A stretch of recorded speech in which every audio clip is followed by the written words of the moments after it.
I was on vacation seeing national parks. Now I'm ranking them. All the ones I've been to. To be clear, this is a ranking, not a rating, because if it was a rating, they would all be S tier. They're amazing. Well, all of them except... Do not come. I'm gonna come. The Gateway Arch is a crime against humanity, a tiny 0.14 square mile national park in the middle of St. Louis. The Gateway Arch has no nature except the occasional pigeon and no good hikes. Making it a national park is genuinely one of the top 10 worst things Trump did in his first term, and is a bitter satire of America that the piece of architecture we deemed important enough to be a national park is a featureless metal arch. Hot Springs is in the middle of a city in Arkansas. This is not meant to be a city tier list, but Hot Springs National Park is painfully inextricable from Hot Springs, Arkansas. It's fine if you like Arkansas, but again, it's not really nature. It's not an exciting place. It's not really Hot Springs National Park. It's Hot Springs, Arkansas. I'm escaping to the one place that hasn't been corrupted by capitalism. Capitol Reef is in Utah. Competition is fierce there, and Capitol Reef is figuratively overshadowed. It is still in Utah and is literally not overshadowed, and nearly inhospitable during the afternoon. All the other parks have something grand to be said about them. Capitol Reef is in Utah. Because you're black! The 5 Canyon National Parks all have something unique. Grand is big, Bryce isn't a real canyon, Canyonlands is long, Black is steep, and Kings is forgettable. Black Canyon of the Gunnison is also pretty forgettable. I hardly remember what I even did there, what it looked like, only that I bought a deck of playing cards there. It's almost like after the breathtaking national parks of Utah, Black Canyon of the Gunnison tells you to modulate your expectations. It took me one evening to see Canyonlands, and I think that's all you need. The Green River overlook a little bit outside of Moab, and you can see the whole park from a bird's eye view, all carved up into canyons like I can't think of a metaphor, but trust me, the view is evocative.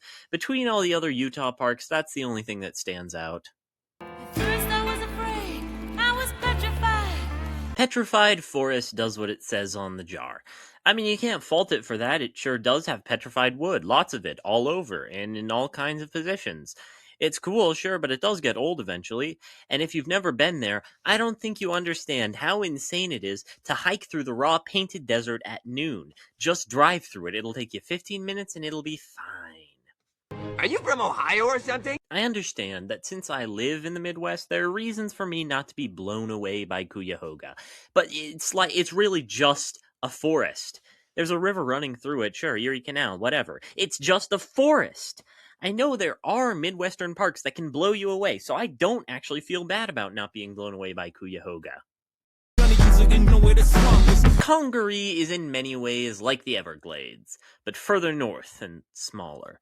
They have the majestic bald cypress, the tree with knees, in Congaree, and various other very old and very large trees. The main draw is the fireflies, which last for 1 week in spring, and you have to enter a lottery to win. They have everything else in Florida. He's too awesome! We'll file White Sands under the Does What the Name Suggests group. There's a lot of sand and it sure is white. You have to wear sunglasses to look out at it. I know I'm probably placing a lot of bias on how much I don't like walking in the desert, but White Sands is mostly boardwalks. That's because there's not too much to see, but it's fun and unique for a bit. The Badlands is situated in the already beautiful prairies of South Dakota, filled with prairie dog towns, and like maybe something bigger. The Badlands themselves are enormous pillars of white eroded rock, bursting from the eerily flat ground surrounding it. That's all I had to say, but it doesn't feel like a good place to end it. The way you are, good luck, babe. Archibald, no! Arches National Park truly best showcases the red rock of Utah, and what happens to it due to natural processes. I mean, erosion on the dry and wet halves of the U.S. are completely different animals. You'd never see this in Indiana. But besides the eponymous arches, it's just kind of what Utah looks like.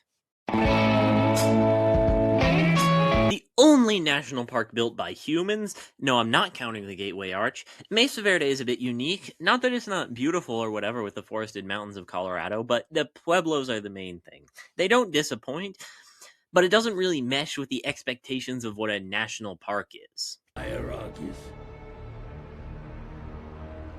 do. The newest national parks tend to be attempting to replicate something that works on the west on the east.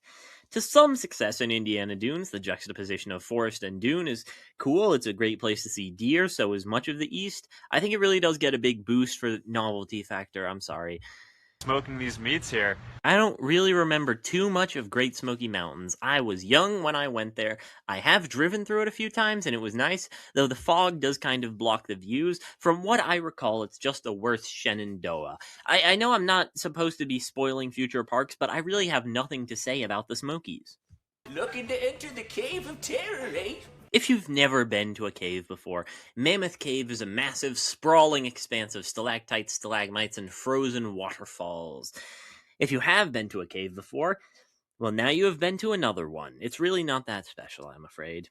Must have been the wind. Wind Cave is not a normal cave. It's windier. And it also has weird and fancy rocks, which allows for the secret third cave feature of boxwork to appear. It's also one of the national parks split in two, with the South Dakotan grasslands above ground with prairie dogs and pronghorns. The cave is way better, though. There's prairies all over. There's an eagle nearby! There's an eagle nearby! If you can ignore the bugs, which no, you can't, then Voyageurs is actually a lovely American boreal forest filled with bald eagles. I say filled, but there's less than 100 in the whole park. They're just very territorial. There's some other animals there, but mostly birds. You probably won't see a moose. Mountain Dew! Guadalupe Mountains is just across the border from Carlsbad Caverns, so you get a 2-for-1. Built on an ancient immersed coral reef from the Permian period, Guadalupe Mountains is now a showcase of the variety of desert plant life that isn't just cacti, with sotol, agave, and yucca. Not a lot of animal life, though. We love boobs! Grand Teton is just south of Yellowstone and will likely be visited just afterwards. This will be a hard act to follow, but Grand Teton is beautiful in its own way. It's really just very picturesque with the giant mountains reflected in the lakes, and it does feel separate from Yellowstone, but you don't need to make a day of it. You are the youngest person ever. I went rafting in New River Gorge before it was a national park, and I don't doubt that's the best way to see the park. We don't really get the feature of being in a bowl that they have out in the mountains, and it's a new experience in the east. The forest is great, it clears Cuyahoga. The bridge is cool, sure, but that's not the only thing the park has going for it. Please stop putting it on all the merch. I am under the water. Please help me. Biscayne is only accessible by boat, as it is located offshore in the reefs and mangrove forests of Florida. I visited it by snorkeling on a day that was 60 degrees and cloudy, which kind of soured my experience. But seeing tunicate sponges and various other sea creatures that I will lump into a third entry because lists with 3 entries make for pleasant writing was still worth it. Stroke my cactus. It's surprising that such an icon of the American Southwest is restricted to a small region of the Sonoran Desert, but that makes Saguaro that much more special. Being another desert national park, it's best experienced in the early morning. But it's right near Tucson, so that's not an inconvenience. I saw a tarantula there. Is that the justification you want to hear? I like seeing animals. I'm a zoologist. Tell them to bring out the lobster! Acadia National Park is the only national park in the Northeast and bears sole responsibility for showcasing that region's natural beauty. I might be biased because I go to school in Maine, but I think it does that job wonderfully. I really like the Rocky Intertidal. They got fish and snails and mussels, and I found a seal once. I don't know if I still have the photo. I don't, but I found these r/when the style memes I made. He could only have gotten that idea from Benjamin Netanyahu. Zion is the Utah National Park you'll visit first, if you choose to visit them like this, and it doesn't really set the stage. It's kind of an oddball, and not at all saving the best for last. Zion blends the wet, dry, high, low climates surrounding it into a pretty bizarre landscape. Also, you can hike the Narrows, and I did, which is awesome. And that's all of them. Sorry, I'm writing these in alphabetical order so as to be unbiased. Peter. The horse is here. Theodore Roosevelt is the only actually split in two. However, it's mostly the same stuff in 2 places. It is Badlands, but it's separate from the Badlands because of the layering of rocks in the cliffs. And also it has wild horses. This one grew on me even though I ripped my hammock while camping there. It's really great. Granddad! The Grand Canyon is also divided in 2 halves, separated by, a canyon. The North Rim is cold, has ravens and pine trees, and is currently recovering from a fire. Not that it's not fun, but the South Rim is better. I saw an elk there. The Grand Canyon really is just something else. It's not just a canyon. Grand. You know what? If you know, you know. If you don't, you should. Buffalo, buffalo, buffalo, buffalo, buffalo, buffalo, buffalo, buffalo. Yellowstone is the king of national parks. A massive caldera decorated with geothermal features is the main draw, but it's also a vast wilderness populated by bison, mostly by bison, but you might see something else, and carved up by the rushing Yellowstone River. If this were a tier list, it would probably win, but this is my personal ranking.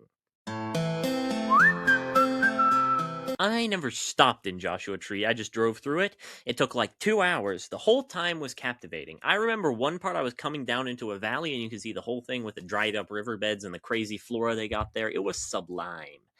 If I had gone on a hike there, I probably would have been even more impressed. I probably also would have realized the Mojave Desert is hell, but I didn't, and I didn't, and I didn't. What's up? Why the fuck are you green? Shenandoah is the Midwestern forest that'll blow you away. Maybe it's not quite Midwestern, but Appalachian for sure. The area is violently green with vines, wildflowers, grass, trees. It's like a jungle. And you probably will see a black bear, which is always fun. The boat on the bayou floats right by you. The Everglades is a big name, and it's a big park. Another one that's cut in half. The north part is like Congaree, but better, with bald cypress and great bird watching. The southern part will blow you and swallow with frickin' alligators and crocodiles, mangrove forests. I saw a manatee, lots of birds. There really is a thing where, like, you go to a national park known for one animal, and if you're lucky, you might see it. But the Everglades is just full of animal life. Watch out, world, here I are. There's a lot to be said about Bryce Canyon. The rock formations are stunning, and yes, there are other hoodoos besides Thor's Hammer. It's deeply interwoven with the history of LDS settlers, which is meaningful to nobody else, but that's okay. And of course, it has the best stargazing of any national park. It is a shame Kel'Thuzad killed that guy, because I'd love to send them there. Bruce Wayne, why are you dressed up like Batman? Carlsbad Caverns begins with a yawning mouth into the abyss, opening into an enormous expanse of stalactites, stalagmites, and there probably is another cave feature, but I can't remember it right now, and there's a swarm of bats erupting from it every night. It's unlike any cave or anything you've ever seen. Okay, now we're done. Let's play the entertainer because I didn't get to do it in the start.